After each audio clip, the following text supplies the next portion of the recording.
Assalamualaikum warahmatullahi wabarakatuh. Alhamdulillah, wassalatu wassalamu ala rasulillah wa ala alihi wa sahbihi wa mawala. La hawla wa la quwwata illa billah. Amma ba'du, qala Allah ta'ala fi ayatihil karimah wa huwa asdaqul maqalah. A'udzu billahi minasy syaithanir rajim. Bismillahirrahmanirrahim. Ya ayyuhalladzina amanu kutiba alaikumussyiyam kama kutiba alal ladzina min qablikum la'allakum tattaqun. Shadaqallahul azim wa shadaqar rasuluhun nabiyul karim. Wa nahnu ala dzalika minasyahidina wasyakirina walhamdulillahi rabbil alamin. Sahabat Geraha Kreatif yang dirahmati oleh Allah, dalam sebuah riwayat Baginda Rasul dengan para sahabat pernah berkumpul dalam satu waktu, dan Baginda Rasul pun bertanya kepada para sahabat tentang orang-orang yang bangkrut. Baginda Rasul bertanya kepada para sahabat, Atadarunal muflisu, atadaruna mal muflisu. Wahai para sahabat, apakah engkau tahu orang-orang yang bangkrut? Di antara para sahabat ada yang menjawab, al muflisu man la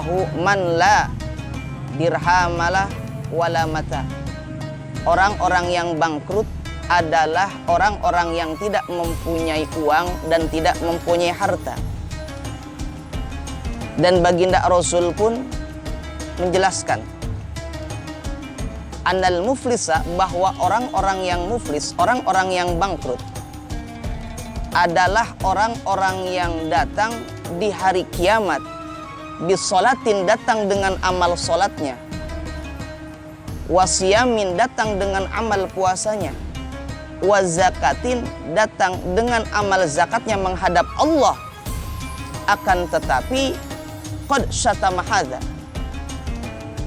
ketika ia hidup di alam dunianya pernah mencaci maki orang lain, pernah menuduh atau memfitnah orang lain, pernah memukul orang lain, pernah memakan harta orang lain, bahkan pernah menumpahkan harta orang lain. Maka itulah orang-orang yang bangkrut menurut Allah dan Rasulnya. Kenapa? Karena setiap amal kebaikan, baik sholat, puasa, dan zakat yang ia kerjakan, maka kebaikan tersebut Allah berikan kepada orang yang pernah ia caci maki, yang pernah ia tuduh, yang pernah ia makan hartanya, yang pernah ia pukul, bahkan yang pernah ia tumpahkan darahnya. Tapi andai kata seseorang tersebut ternyata tidak punya kebaikan, maka Allah berikan kejelekan orang yang pernah dicaci maki olehnya, orang yang pernah dituduh olehnya, orang yang pernah dimakan hartanya, dan orang yang pernah dibunuh bahkan dipukul olehnya, diberikanlah kejelekan kepadanya. Dan Allah masukkan orang tersebut ke dalam api nerakanya Allah. Itulah orang-orang yang bangkrut menurut Allah dan Rasulnya. Maka jadikan Ramadan ini adalah Ramadan buat kita untuk memperbaiki diri kita. Karena suatu ketika Baginda Rasul kumpul dengan para sahabat, tidak ada angin, tidak ada hujan, tidak ada yang berdoa, tapi Baginda Rasul terdengar oleh para sahabat mengucapkan amin 3 kali. Amin, amin, dan amin. Serentak para sahabat pun yang ada di sekitar Baginda Rasul bertanya-tanya. Sampai ada yang berani menanyakan kepada Baginda Rasul, ya Rasulullah, kami mendengar bahwa engkau tadi mengucapkan amin 3 kali, padahal di antara kami tidak ada yang berdoa. Baginda Rasul menjawab, wahai para sahabat, tanpa sepengetahuan kalian tadi malaikat Jibril turun Dan malaikat Jibril pun berdoa 3 kali dan aku pun mengaminkan 3 kali. Secara logikanya, andai kata yang berdoa malaikat Jibril dan yang mengaminkannya adalah baginda Nabi Muhammad, doa tersebut pasti mustajab, doa tersebut pasti dikabulkan oleh Allah Subhanahu wa ta'ala. Apa yang dipinta oleh malaikat Jibril dan diaminkan oleh baginda Nabi? Kata malaikat Jibril, ya Allah, ya Rabbi, janganlah engkau terima puasa dan ibadahnya seorang anak yang masih durhaka kepada kedua orang tuanya. Kata baginda Rasul, amin. Dan yang kedua, ya Allah, ya Rabbi, janganlah engkau terima puasa dan ibadahnya seorang istri yang masih membantah kepada suaminya, yang masih ngelunjak kepada suaminya. Dan doa yang ketiga yang diaminkan oleh baginda Nabi diucapkan oleh malaikat Jibril, ya Allah, ya Rabbi, janganlah diterima puasa dan ibadahnya seorang muslim yang masih bermusuhan dengan tetangganya. Jadi inilah 3 amal ibadah yang sekiranya menghalangi ibadah puasa kita, yang sekiranya menghalangi ibadah-ibadah kita di bulan Ramadan. Andai kata di antara kita ada yang masih durhaka kepada kedua orang tua, yang pernah menyakiti hati orang tua, maka jadikanlah momentum Ramadan ini untuk meminta maaf kepada kedua orang tua, karena kita khawatir puasa kita dari awal sampai akhir tidak diterima oleh Allah Subhanahu wa ta'ala.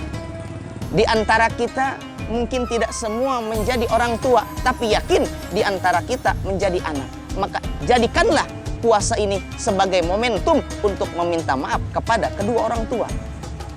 Dan yang kedua tadi doa malaikat Jibril yang diaminkan oleh baginda Nabi, puasa yang tidak diterima oleh Allah seorang istri yang masih ngelunjak, yang masih ngelawan kepada seorang suaminya. Maka bagi seorang istri yang masih tidak patuh kepada suami, tidak taat kepada suami, bahkan pernah menyakiti hati suami, maka momentum Ramadan ini adalah untuk meminta maaf kepada suami karena khawatir puasa kita tidak diterima oleh Allah Subhanahu wa ta'ala. Dan yang terakhir,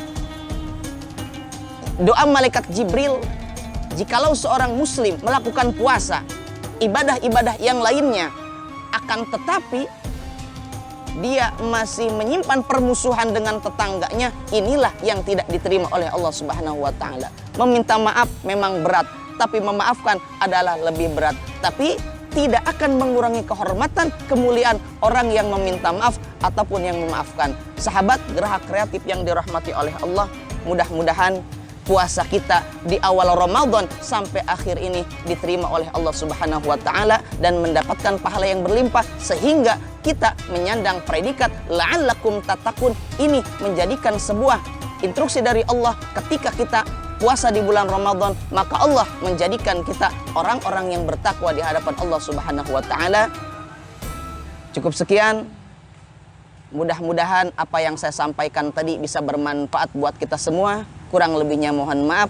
Wallahul muwaffiq ila aqwamit thoriq. Assalamualaikum warahmatullahi wabarakatuh.